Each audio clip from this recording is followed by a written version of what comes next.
Assalamualaikum warahmatullahi wabarakatuh.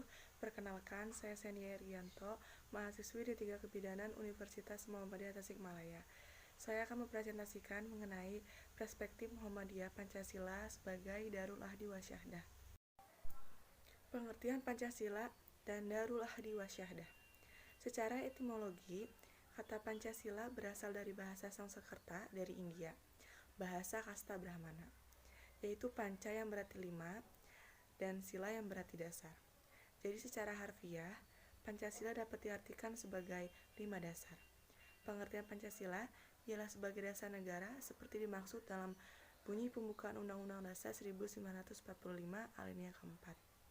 Darul Ahdi artinya negara tempat kita melakukan konsensus nasional, negara kita yang berdiri karena seluruh kemajemukan bangsa, golongan darah, daerah, kekuatan politik, sepakat untuk mendirikan Indonesia. Konsep negara Pancasila. Konsep negara hukum Pancasila merupakan konsep negara hukum yang dikembangkan dan diterapkan di Indonesia, yang didasarkan pada sistem hukum Pancasila. Konsep negara hukum Pancasila memiliki ciri khas yang terdapat pada falsafah bangsa dan negara Indonesia, yakni Pancasila. Konsep negara hukum yang berkembang di Indonesia mempunyai ciri-ciri.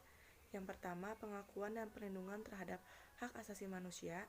Yang kedua, Pancasila menjiwai setiap peraturan hukum dan pelaksanaannya. Yang ketiga, asas kekeluargaan merupakan titik tolak negara hukum Indonesia. Yang keempat, peradilan yang bebas dan tidak dipengaruhi kekuatan manapun. Yang terakhir, partisipasi warga secara luas.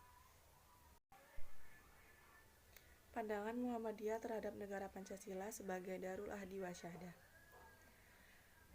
Pandangan Muhammadiyah mulai dari PP Muhammadiyah sampai pada struktur kebawahannya menyepakati bahwa organisasi Muhammadiyah tidak bertentangan dengan ideologi di negara Indonesia, yaitu ideologi Pancasila. Negara Pancasila merupakan hasil konsensus atau kesepakatan nasional dan tempat pembuktian atau kesaksian untuk menjadi negeri yang aman dan damai menuju kehidupan yang maju, adil, makmur, bermartabat dan berdaulat dalam naungan ridho Allah Subhanahu wa Ta'ala. Hasil kesepakatan atau konsensus itulah yang diistilahkan dengan Darul Ahdi, negara kesepakatan nasional. Sedangkan negara kesaksian diistilahkan dengan Darsi Syahdah, sehingga Indonesia sebagai negara Pancasila dimaknai oleh Muhammadiyah sebagai negara hasil kesepakatan nasional dan negara kesaksian Darul Ahdi wa Syahdah. Negara ideal itu diberkahi karena penduduknya memiliki sifat-sifat. Yang pertama, beriman dan bertakwa. Kedua, beribadah dan memakmurkannya. Yang ketiga, menjalankan fungsi kekhalifahan dan tidak membuat kerusakan di dalamnya. Yang keempat, memiliki relasi hubungan dengan Allah yang harmonis juga terhadap sesama manusia. Yang terakhir, mengembangkan pergaulan global yang setara dan berdasar takwa. Sekian yang bisa dapat saya sampaikan. Mohon maaf banyak kekurangan. Wassalamualaikum warahmatullahi wabarakatuh.